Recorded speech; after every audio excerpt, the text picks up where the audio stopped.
ಎಲ್ರಿಗೂ ನಮಸ್ಕಾರ. ಇವತ್ತು ಒಂದು ವಿಶೇಷ ವ್ಯಕ್ತಿಯ ವಿಶೇಷವಾದ ದಿನ. ಅವ್ರು ಯಾರು ಅಂತ ಎಲ್ಲರಿಗೂ ಗೊತ್ತು, ನಮ್ಮೆಲ್ಲರಿಗೂ ಗೊತ್ತು.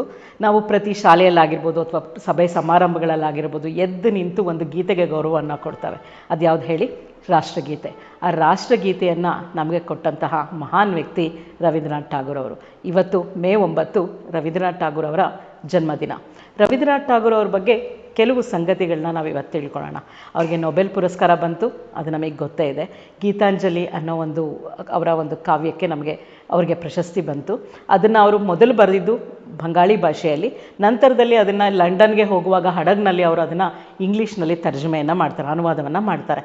ಆದರೆ ಒಂದು ವಿಶೇಷ ಏನಪ್ಪ ಅಂದರೆ, ಅವರು ಲಂಡನ್ ತಲುಪೋ ಹೊತ್ತಿಗೆ ಅವರ ಬರೆದು ಇಟ್ಕೊಂಡಂಥ ಒಂದು ಕೈಚೀಲ ಅದು ಕಳೆದು ಹೋಗಿಬಿಡತ್ತೆ.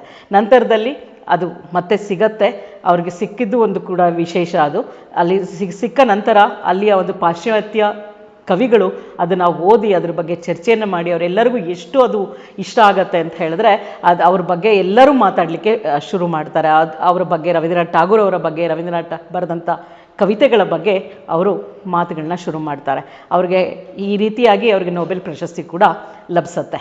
ಇದಾದ ನಂತರ ಅವರು 1915 ಅವರಿಗೆ ಒಂದು ಬ್ರಿಟಿಷ್ ಸರ್ಕಾರ ಒಂದು ಪದವಿಯನ್ನು ಕೊಡುತ್ತೆ, ಸರ್ ಅಂತ. ಅದಕ್ಕೆ ನೈಟ್ಹುಡ್ ಅಂತ ಕರೀತಾರೆ. ನೈಟ್ಹುಡ್ ಪದವಿಯನ್ನು ಅವ್ರಿಗೆ ಕೊಡ್ತಾರೆ, ಸರ್ ಅಂತ ಕರೆಯುವಂಥ ಒಂದು ಪದವಿ ಅದು. ಆದರೆ 1919 ಅಮೃತ್ಸರದಲ್ಲಿರುವಂಥ ಜಲಿಯನ್ ವಾಲಾಬಾಗ್ ಹತ್ಯಾಕಾಂಡ ನಡೆಯುತ್ತೆ. ಆ ಹತ್ಯಾಕಾಂಡ ಎಷ್ಟು ಒಂದು ಇದಾಗಿತ್ತು, ಕ್ರೌರ್ಯವಾಗಿತ್ತು ಅಂತ ಹೇಳಿದ್ರೆ, ಎಷ್ಟೋ ಅನೇಕ ಜನರು ತಬ್ಬಲಿ ಆಗ್ತಾರೆ, ಅನೇಕ ಜನರು ರಕ್ತದ ಇದರಲ್ಲಿ ಮುಳುಗ್ತಾರೆ. ಇಷ್ಟೆಲ್ಲ ನೋಡಿದಂಥ ನಮ್ಮ ರಾಷ್ಟ್ರ ಕವಿ ಆದಂಥ ಠಾಗೂರ್ ಅವರು ರಾಷ್ಟ್ರದ ಬಗ್ಗೆ ತುಂಬಾ ಭಕ್ತಿ ಇಟ್ಕೊಂಡಂಥವ್ರು, ರಾಷ್ಟ್ರ ಸೇವೆಯನ್ನು ಮಾಡಿದಂಥವ್ರು. ಅವರಿಗೆ ಅದ್ರ ಎಷ್ಟು ಹಿಂಸೆ ಆಯಿತು ಅದನ್ನು ಅಂತ ಹೇಳಿದ್ರೆ, ಆ ನೈಟ್ಹುಡ್ ಪದವಿ ಏನು ಬ್ರಿಟಿಷ್ ಸರ್ಕಾರ 1915 ಅವ್ರಿಗೆ ಕೊಟ್ಟಿತ್ತು, ಅದನ್ನು ವಾಪಸ್ ಮಾಡ್ತಾರೆ ಬ್ರಿಟಿಷ್ ಸರ್ಕಾರಕ್ಕೆ. ನನಗೆ ಅದು ಬೇಕಾಗಿಲ್ಲ ಅಂತ ಹೇಳ್ತಾರೆ. ಯಾಕೆಂದರೆ ನಮ್ಮ ದೇಶವನ್ನು ಇಷ್ಟರ ಮಟ್ಟಿಗೆ ಕ್ರೌರ್ಯದಲ್ಲಿ ಮುಳುಗಿಸಿದಂಥ ಈ ಸರ್ಕಾರದ ಕೊಟ್ಟಂಥ ಪದವಿ ನನಗೆ ಬೇಡ ಅಂತ ಹೇಳಿ ಅದನ್ನು ಅವರು ವಾಪಸ್ ಮಾಡ್ತಾರೆ. ಅಂದರೆ ಅವ್ರಿಗೆ ರಾಷ್ಟ್ರದ ಬಗ್ಗೆ ಇದ್ದಂಥ ಒಂದು ಭಕ್ತಿ ನಮಗಿದರಿಂದ ಗೊತ್ತಾಗುತ್ತೆ ಸ್ನೇಹಿತರೆ. ಅದಷ್ಟೇ ಅಲ್ಲದೆ ನಂತರದಲ್ಲಿ ಅವರು ಒಂದು ಶಾಲೆಯನ್ನು ಪ್ರಾರಂಭ ಮಾಡ್ತಾರೆ. ನಿಮ್ಮೆಲ್ಲರಿಗೂ ನೀವು ಕೇಳಿರ್ಬೋದು, ಶಾಂತಿನಿಕೇತನ ಅನ್ನೋ ಒಂದು ಪ್ರಕೃತಿ ಶಾಲೆ. ಅವರು ಸಣ್ಣವರಿರ್ತಾ ಶಾಲೆಯನ್ನು ಬಿಟ್ಟು ಬಂದರು. ಯಾಕೆಂತ ಅವ್ರಿಗೆ ಆ 4 ಗೋಡೆಗಳ ಮಧ್ಯೆ ಕೂತ್ಕೊಂಡು ಓದೋವಂಥ ಒಂದು ಇದು ಅವ್ರಿಗೆ ಇರಲಿಲ್ಲ, ಕಷ್ಟ ಅನ್ನಿಸ್ತಾ ಇತ್ತು. ಜೈಲು ಅಂತ ಕರೀತಾ ಇದ್ರು ಅವರು ಆ ಶಾಲೆಯನ್ನು, 4 ಗೋಡೆಗಳ ಮಧ್ಯೆ ಕೂತ್ಕೊಂಡು. ಹಾಗಾಗಿ ಅವರು ಅದನ್ನು ಬಿಟ್ಟು ಬಂದರು. ಅವ್ರಿಗೆ ಹೆಚ್ಚು ಅವರ ವಿದ್ಯಾಭ್ಯಾಸ ಮನೆಯಲ್ಲೇ ನಡೀತು. ನಂತರದಲ್ಲಿ ವಿಶ್ವ ಭಾರತಿ ಅನ್ನೋ ಒಂದು ಅಂತಾರಾಷ್ಟ್ರೀಯ ವಿಶ್ವವಿದ್ಯಾನಿಲಯವನ್ನು ತೆರೆದಂಥ ಮಹಾನ್ ವ್ಯಕ್ತಿ ರವೀಂದ್ರನಾಥ್ ಠಾಗೂರ್ ಅವರು. ಶಾಂತಿನಿಕೇತನವನ್ನು ಪ್ರಾರಂಭ ಮಾಡ್ತಾರೆ. ಈ ಶಾಂತಿನಿಕೇತನದಲ್ಲಿ ಪರಿಸರದಲ್ಲಿ ಎಲ್ಲ ರೀತಿಯ ವಿದ್ಯೆಗಳನ್ನು ಹೇಳ್ಕೊಡ್ತಾರೆ. ಮರದ ಕೆಳಗಡೆ ಕೂತು ವಿದ್ಯೆಯನ್ನು ಹೇಳ್ಕೊಡ್ತಾರೆ. ಅವರು ಯಾವುದೇ 4 ಗೋಡೆಗಳ ಮಧ್ಯೆ ವಿದ್ಯೆಯನ್ನು ಹೇಳ್ಕೊಡೋಕ್ಕೆ ಅವರಿಗೆ ಇಷ್ಟನೇ ಇರಲಿಲ್ಲ.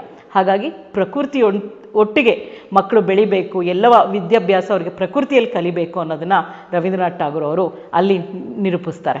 ನಂತರದಲ್ಲಿ ಇವ್ರಿಗೆ ಗುರುದೇವ ಅನ್ನೋ ಒಂದು ಹೆಸರಿಂದ ಕೂಡ ನಾವು ಕರಿತೀವಿ, ನೀವು ಎಲ್ಲರಿಗೂ ಗೊತ್ತು. ಅದು ಗುರುದೇವ ಅನ್ನೋ ಹೆಸರನ್ನು ಕೊಟ್ಟಂಥದ್ದು ಮಹಾತ್ಮ ಗಾಂಧೀಜಿ.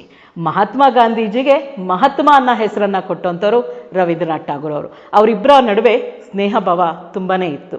ಅವರಿಬ್ಬರು ತುಂಬ ಸ್ನೇಹಜೀವಿ ಆಗಿದ್ದರು. ಇವರು ಸಾಹಿತಿ ಅಂತ ನಮಗೆ ಗೊತ್ತು, ಮಹಾನ್ ಕವಿ ಅಂತ ಗೊತ್ತು. ಆದರೆ 60ನೇ ವರ್ಷದಲ್ಲಿ ಕೂಡ ಚಿತ್ರಕಲೆಯನ್ನು ಕಲಿತು 3000ಕ್ಕೂ ಹೆಚ್ಚು ಚಿತ್ರಗಳನ್ನು ಬಿಡಿಸಿ ಪ್ರಸಿದ್ಧಿಯನ್ನು ಪಡೆದಂಥವರು ನಮ್ಮ ರವೀಂದ್ರನಾಥ್ ಠಾಗೂರ್ ಅವರು. ಅವರು ಯಾವುದೇ ರೀತಿಯ ಒಂದು ಶಾಸ್ತ್ರೀಯವಾಗಿ ಚಿತ್ರಕಲೆಯನ್ನು ಕಲೀಲಿಲ್ಲ.